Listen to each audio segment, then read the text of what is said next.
নমস্কার। আজকের গুরুত্বপূর্ণ বিষয় নিয়ে আমি অঙ্কুর। ত্রিপুরার রাজনীতির পারদ এখন তুঙ্গে। সামনেই ভিলেজ কমিটির ভোট, আর এই ভোটকে কেন্দ্র করে বিজেপি ও তিপ্রামথার আসন সমঝোতা নিয়ে জল্পনা কল্পনা যেন থামছেই না। একদিকে ভিলেজ কমিটির 587টি আসন, অন্যদিকে তিপ্রামথার কঠোর অবস্থান। আগে ত্রিপাক্ষিক চুক্তি বাস্তবায়ন, পরে জোট। আজকের আলোচনায় আমরা দেখব এই সমীকরণ কোথায় গিয়ে ঠেকেছে। সোমবার উত্তর গেট এলাকায় একটি সভাগৃহে বৈঠকে আবারও তিপ্রামথা সুপ্রিমো প্রদ্যুৎ কিশোর দেববর্মন স্পষ্ট করে দিয়েছেন, কেন্দ্রীয় সরকারের কাছ থেকে ত্রিপাক্ষিক চুক্তি বাস্তবায়ন লিখিত গ্যারান্টি না পাওয়া পর্যন্ত কোনো আসন সমঝোতা বা জোটে যেতে রাজি নয় তার দল।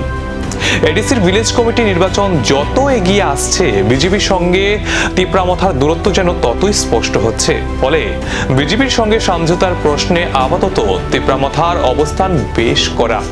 দিল্লিতে বিজেপি কেন্দ্রীয় নেতৃত্বের সঙ্গে ফের বৈঠক হতে পারে বলেও ইঙ্গিত দিয়েছেন প্রদ্যুৎ। তবে সেই বৈঠকে জোটের সঙ্গে এক করে দেখতে নারাজ তিনি। দুই রাজনৈতিক দলের মধ্যে বৈঠক হতেই পারে, কিন্তু বৈঠক হলে যে জোট করতে হবে এমন কোনো নিয়ম দেশে নেই।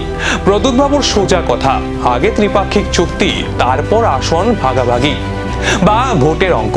তিনি স্পষ্ট করেছেন, জনজাতি মানুষের স্বার্থের সাথে কোনো আপোষ করা হবে না। অন্যদিকে রাজনৈতিক মহলে প্রশ্ন উঠছে, বিজেপি কি এই চুক্তি আগের শর্ত মেনে নেবে, নাকি কেন্দ্রীয় নেতৃত্ব আলাদা আলাদা কোনো আলোচনার পথ বেছে নেবে, নাকি ভিলেজ কমিটি ভোটের ময়দানে দুই দল একে অপরের বিরুদ্ধে লড়বে।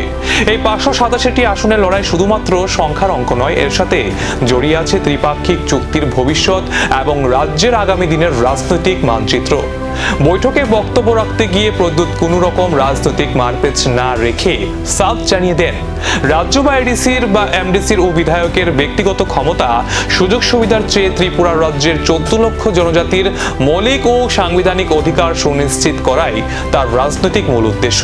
তিনি বলেন, জনজাতিদের জন্য নির্ধারিত অধিকার আদায় না করে কেবল ব্যক্তি স্বার্থ বা রাজনৈতিক সুযোগ সুবিধার জন্য সোচ্চার হলে নিজেকে বুবাগ্রা বলে দাবি করার কোনো নৈতিক অধিকার তার থাকবে না।